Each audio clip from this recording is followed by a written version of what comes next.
शेतकऱ्याची किंमत नाही, शेतकऱ्याला किंमतच नाही म्हणून कोणाला त्याच्या हे येत नाही। लोकप्रतिनिधी आणि हा प्रशासकीय अधिकारी हे शेतकऱ्याला कुठलीच किंमत द्यायला नाही, मेले तर मारा। अनुदान वाटपात मोठा घोळ झाल्याचा आरोप करत शेतकऱ्यांकडून उपोषण सुरू करण्यात आले आहे। तहसील कार्यालयात सोमवारपासून हे उपोषण सुरू आहे। आज उपोषणाचा दुसरा दिवस आहे आणि आज सकाळपासून या उपोषणकर्त्यांच्या भेटीला एकही अधिकारी या उपोषणस्थळी आलेला नाहीये। काल तहसीलदार यांनी उपोषणस्थळी भेट दिली होती, तेव्हा तहसीलदारांनी सांगितलं होतं की दुपारी 3 वाजेपर्यंत नायब तहसीलदार तरी या ठिकाणी तुम्हाला उपोषणकर्त्यांना नेमकं या उपोषणाचा काय मार्ग निघन असं सांगतील व तुमची भेट घेऊन तुमच्याशी चर्चा करतील। मात्र एकही अधिकारी या ठिकाणी आलेले नाही। सायंकाळचे 7 वाजल्याने आपण बघू शकतात तहसील कार्यालयाचं जे गेट आहे त्या गेटला कुलूप ठोकून कर्मचारी या ठिकाणाहून निघून गेलेले आहेत। या ठिकाणी निवडणुकीचं काम सुरू आहे असं प्रशासनाकडून सांगण्यात येतं, मात्र या ठिकाणी मोठ्या संख्येने कर्मचारी होते। एकही कर्मचारी अथवा नायब तहसीलदार कुठलाही जबाबदार पदाधिकारी हा शेतकऱ्यांच्या भेटीला सकाळपासून आतापर्यंत सायंकाळच्या 7 वाजेपर्यंत भेटीला आलेला नाहीये, कुठलेही पत्र घेऊन आलेलं नाहीये। आपल्यासोबत काही शेतकरी आहेत, त्यांची प्रतिक्रिया जाणून घेऊयात।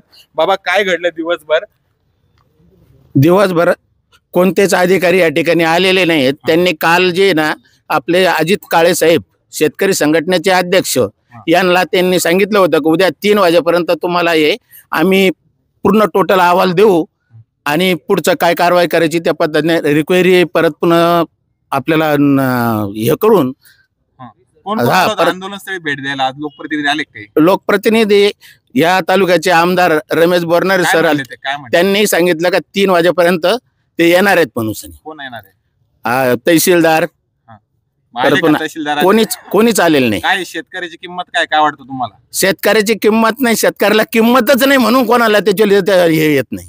एकंदरीत जे ना ह्या लोकप्रतिनिधी आणि हा प्रशासकीय अधिकारी हे शेतकऱ्याला कुठलीच किंमत द्यायला नाही, मेले तर मारा, ह्याच त्यांची भावना दिसती।